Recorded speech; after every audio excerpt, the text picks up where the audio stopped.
After failure, Republicans will try again to impeach Mayorkas over the border. Washington, Republicans hope the second time will be a charm.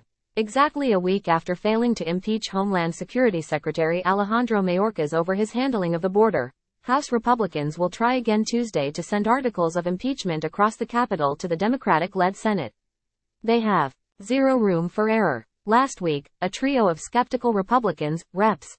Ken Buck of Colorado, Tom McClintock of California and Mike Gallagher of Wisconsin, teamed up with all Democrats to force a 215-215 tie, tanking the impeachment vote and delivering an embarrassing blow to Speaker Mike Johnson, ARLA, and his leadership team.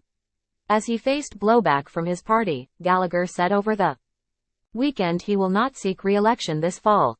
With Majority Leader Steve Scalise, ARLA, returning to Washington this week after receiving treatment for blood cancer, Republicans hope to be back at full strength and have the votes to impeach Mayorkas this time around. But with the margins so tight, unexpected absences could be a factor, especially with a major snowstorm bearing down on the Northeast, making travel to Washington, D.C., difficult.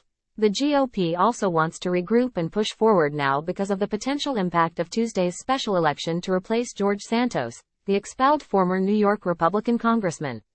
If the Democratic nominee, former Representative Tom Suozzi, defeats Republican Mazi Pilip and can be sworn in quickly, it means Republicans can lose only 2 GOP lawmakers on any vote and that the Mayorkas impeachment would likely be dead.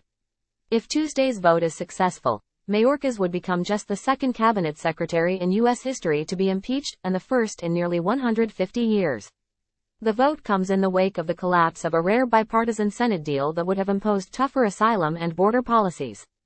But former President Donald Trump and Johnson expressed vocal opposition to the agreement, saying it didn't go far enough to stop illegal immigration, and Senate GOP leaders who had been involved in the talks abandoned it soon after, punting any potential border legislation until well after the November election.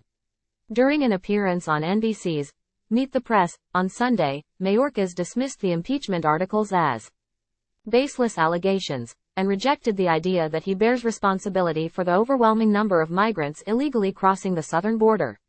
It certainly is a crisis, and we don't bear responsibility for a broken system, and we're doing a tremendous amount within that broken system, he said. But fundamentally, Congress is the only one who can fix it. The GOP's impeachment resolution, originally authored by far-right Representative Marjorie Taylor Greene, ARGA, cleared the House Homeland Security Committee late last month and spells out 2 articles. The first accuses Mayorkas of willfully and systemically refusing to comply with federal immigration laws. Because of that, it says, millions of aliens have illegally entered the United States on an annual basis, with many unlawfully remaining in the United States. The second article says that Mayorkas breached the public trust by making false statements to Congress and knowingly obstructing congressional oversight of the Homeland Security Department. While all but a few House Republicans have united behind the impeachment push, several GOP senators have poured cold water on the effort.